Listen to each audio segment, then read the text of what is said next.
Presidente Carlet, quali sono stati in questi ultimi mesi i progetti, i bandi che vi hanno dato maggior soddisfazione? Innanzitutto che parto dalla serata di oggi, che è l'assemblea annuale del GAL Alta Marca, dove andiamo a approvare un bilancio in salute che ci permette, tra l'altro, cosa importante, di non aumentare le quote associative a tutti i soci del GAL.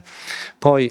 come poi riferirò, sono ovviamente soddisfatto di alcuni bandi che non erano anche in previsione un risultato del genere. Mi riferisco per esempio ai finanziamenti dati alle attività extra-agricole, dove prevedevamo di finanziare con 12.000 euro a fondo perduto circa 43 domande, siamo arrivati a 76 e la prossima settimana apriremo l'ultimo bando sempre su questo settore, dove prevediamo di finanziarne altri 10, quindi un grosso impulso al territorio con 76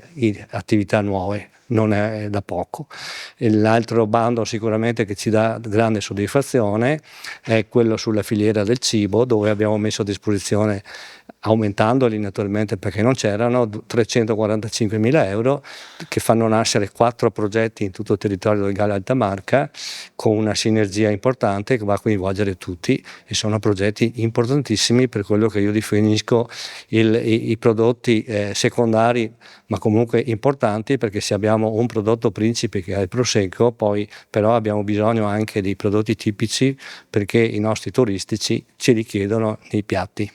Direttore Genovese, bilancio di esercizio 2025 e stato di attuazione dei bandi più recenti, a che punto siamo?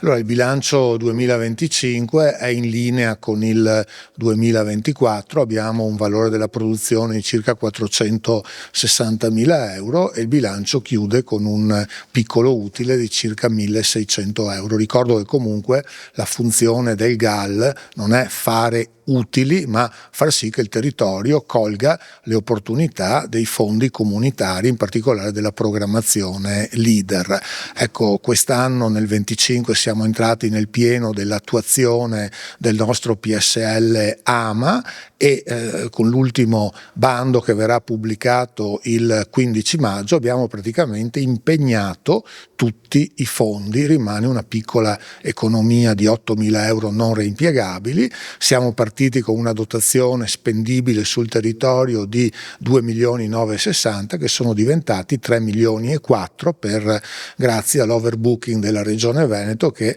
ha aumentato di un 16% la dotazione.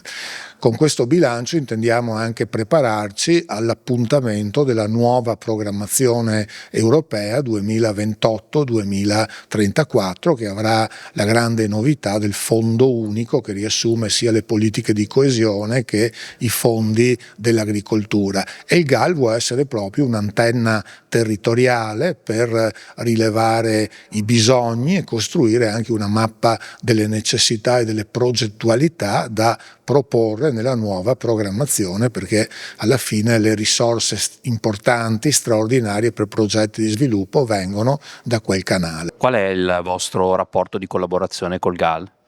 Beh, il contributo che le associazioni di categoria possono dare al GAL sono fondamentali, perché sono l'elemento di contatto con il territorio, nel nostro caso poi in particolare con le aziende agricole, quindi la possibilità di implementare il dialogo, di capire cosa serve e capire poi dove andare è un elemento di fondamentale importanza.